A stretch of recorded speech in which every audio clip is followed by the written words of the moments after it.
Bom dia, meus amores! Bom, mais uma videoaula. Hoje, a partir da página 49 de matemática, nós falaremos sobre os triângulos. Vamos lá?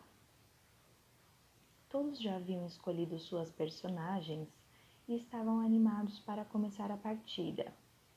Emília estava começando a entender como funcionava esse jogo e não via a hora de começar a jogar para valer. Então aqui o cenário da história continua com as personagens no jogo, tá bom?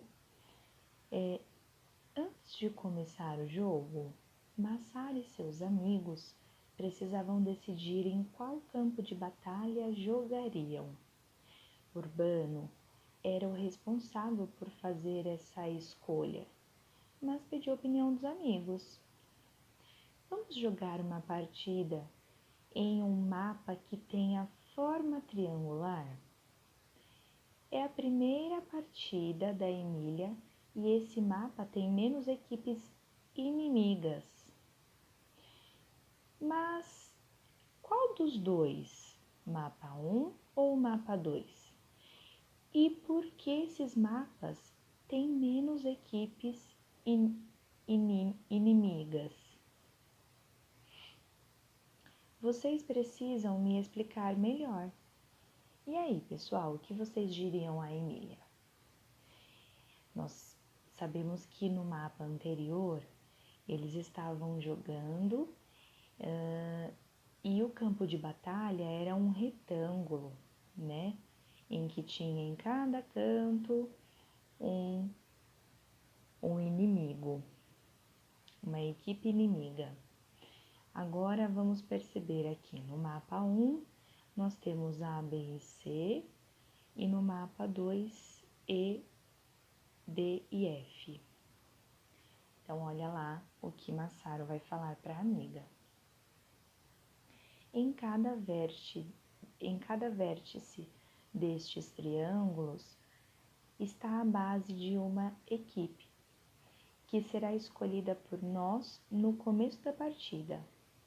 Os lados do triângulo são as rotas, ou seja, o caminho por onde as personagens devem caminhar para chegar às outras bases.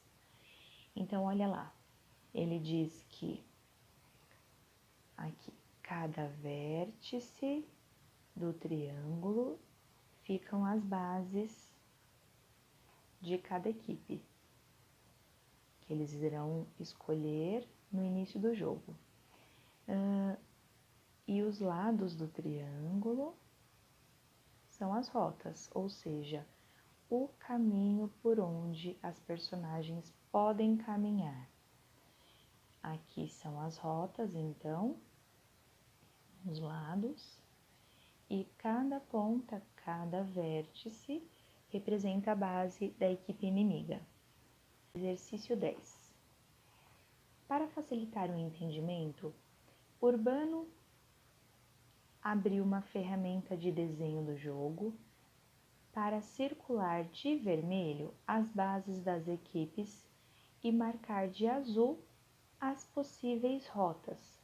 Use o lápis vermelho e azul para identificar as vértices e os lados dos triângulos representados pelos mapas. Então, vocês vão fazer aí a marcação de vocês. Já fiz a marcação de azul das rotas, que são os lados, e agora vou circular aqui os vértices, que são as pontas.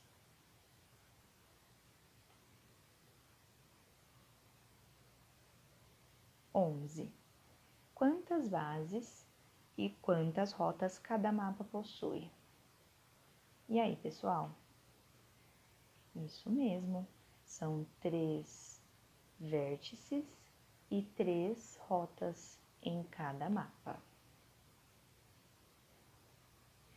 Entendi. Mas, Urbano, o que isso muda no jogo? Existe um jeito de você entender rapidinho.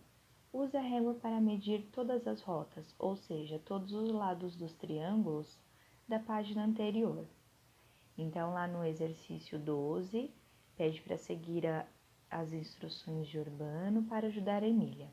Use a régua e volte aos mapas da página anterior para medir todos os lados dos dois triângulos.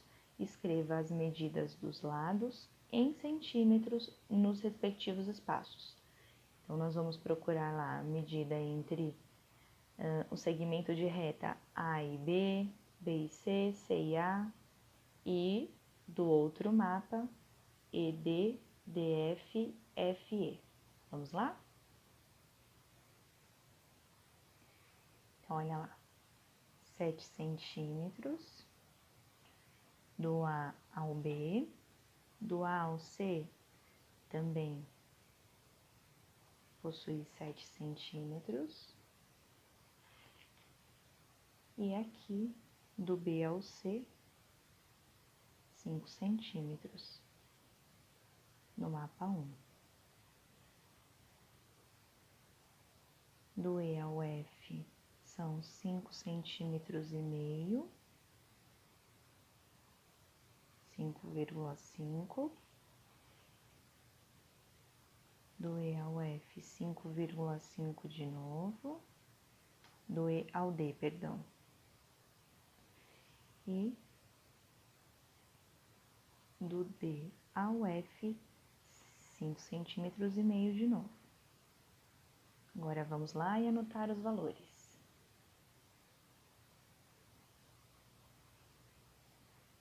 Urbano resolveu montar a seguinte situação dentro do jogo para dar uma explicação ainda melhor a Emília. Imagine que nós somos da mesma equipe e estamos no mapa 1, na fase B. Considerando a menor distância entre as bases desse mapa, qual delas devemos atacar primeiro? E aí? Qual seria a sua dica? De acordo com as medidas encontradas na atividade 12, o que você responderia a Urbano? Podem responder, depois retornem ao vídeo. Então, ele disse que se estivesse aqui na base B, qual era a menor distância para percorrer para chegar até a próxima base? Seria até a base A ou a base C? A base C, isso mesmo, porque a distância é menor. B. Urbano, então, apontou para o mapa 2 e fez a mesma pergunta a Emília. Considerando que a equipe se encontra na base E, qual das bases eles devem atacar primeiro? Justifique sua resposta. E aí, pessoal? Pensando lá naquele segundo mapa em que todas as rotas possuem a mesma distância entre uma e outra, então ele poderia atacar qualquer uma, né? Qualquer base poderia ser atacada.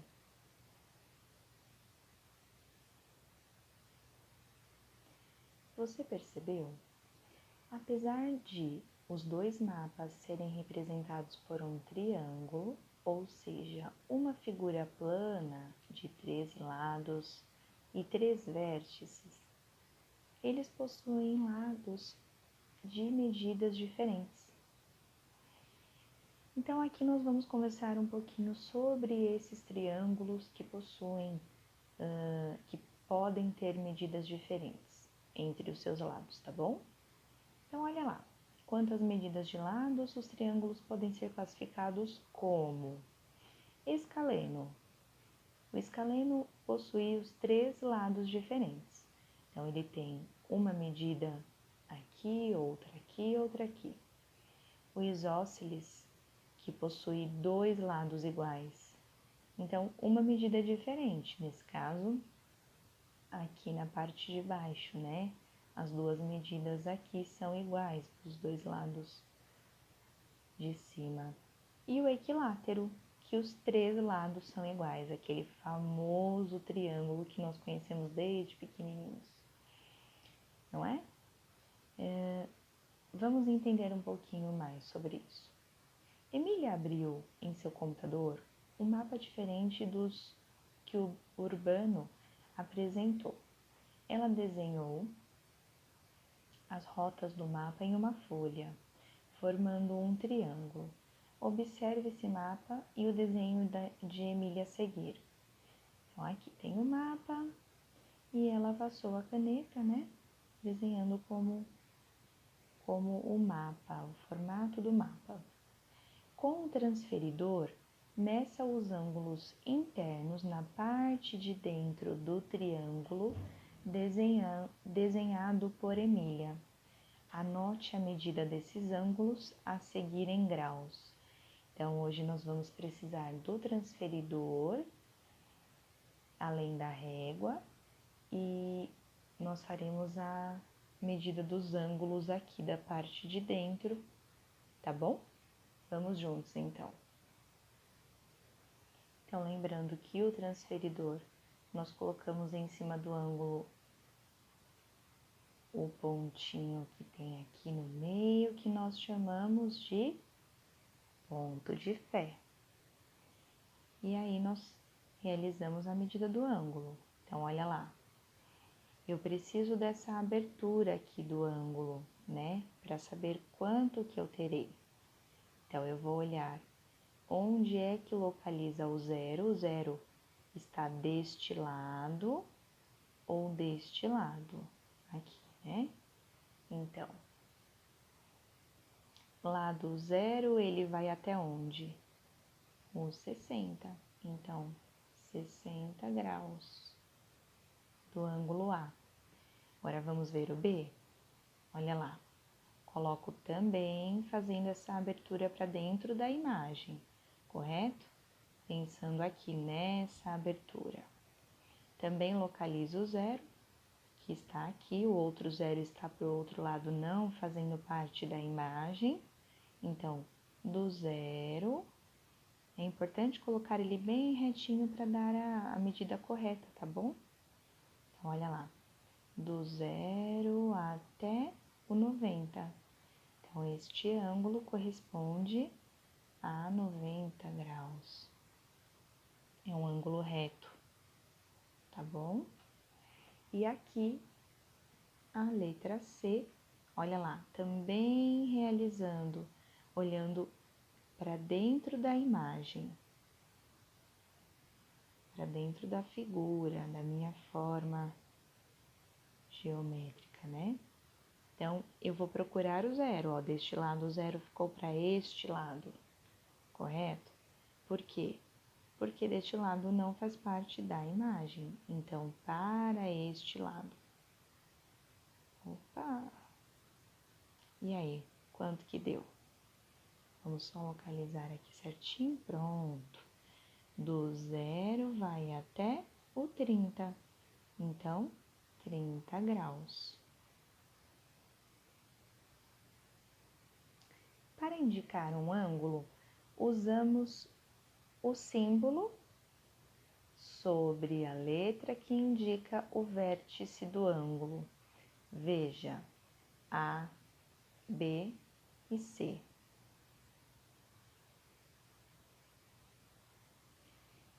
Então, nós usaremos o acento circunflexo, né, em cima das letras para falar sobre os ângulos. Então, este é o ângulo A, este é o ângulo B e este é o ângulo C. Da mesma forma acontecerá assim. Então, para falar que eu estou dizendo referente ao ângulo, né? O ângulo A representa 60 graus, por exemplo, tá bom? E lá embaixo, você percebeu? Os ângulos de um triângulo podem ter medidas diferentes. Então, com relação às medidas dos ângulos, os triângulos podem ser classificados como acutângulo, 3 ângulos menores que 90 graus. Retângulo, triângulo, retângulo. Olha lá, um ângulo reto, ou seja, de 90 graus. E o obtusângulo, um dos ângulos maior que 90 graus. Então, vamos verificar se vocês entenderam? Urbano mostrou para Emília que o jogo possui dezenas de outros mapas em forma de triângulo. Utilize a régua para medir os lados dos triângulos que representam os mapas e classifique-os em equilátero, isósceles e escaleno. Vocês podem fazer essa atividade olhando na página anterior com relação a essa classificação aqui, tá bom? E embaixo, observe a seguir mais alguns exemplos de triângulos que representam mapas do jogo. Ligue cada um a sua classificação de acordo com a medida dos ângulos. Então, vocês vão colocar o centro, né, lá nos pontos para realizar as medidas e verificar qual é o acutângulo. O acutângulo é aquele que tem 3 ângulos menores que 90. E o obtusângulo, um dos ângulos maior que 90. E o triângulo retângulo, um ângulo reto de 90 graus. Então, aqui já fiz as minhas marcações. Confiram aí. Lembrando que é só pensando com relação às medidas dos lados, tá bom?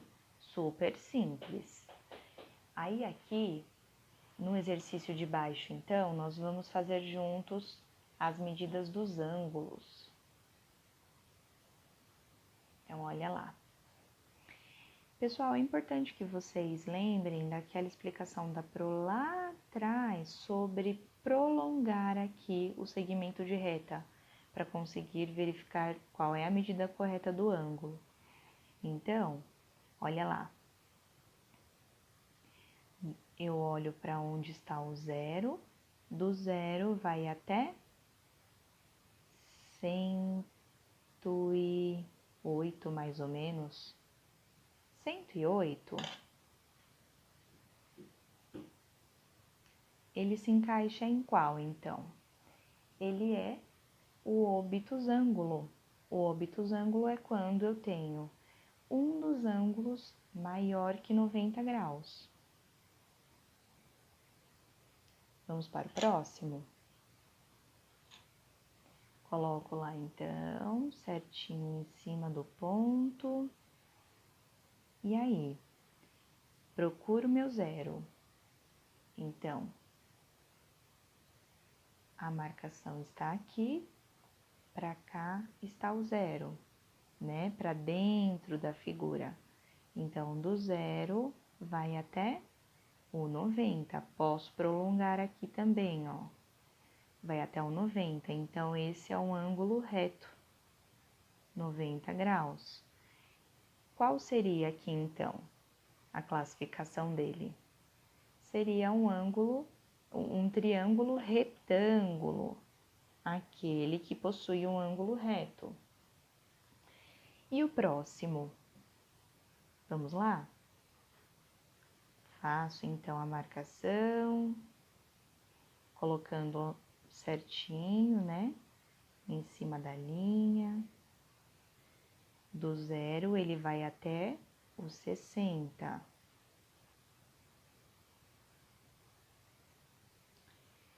Então, aqui, olha lá, eu até prolonguei aqui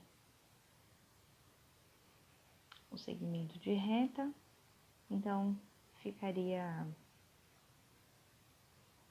quase 55, 55, 56 o ângulo aqui, olhando para o zero, aqui ficaria em torno de abertura 68, 69, né? Então, todos os ângulos são menores que 90. Então, ele é acutângulo. E este último, olha lá, em que ele possui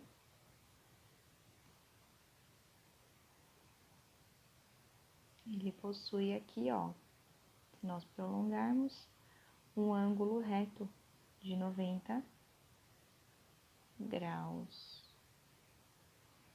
Então, aqui eu já sei que ele é um triângulo retângulo, tá bom? Bom, por hoje é só. Hoje a aula ficou um pouquinho mais estendida, acabou se estendendo um pouquinho mais. Mesmo assim, espero que vocês tenham assistido até o final e tenham entendido todo o assunto, tá bom? Um beijo para vocês. Tchau, tchau.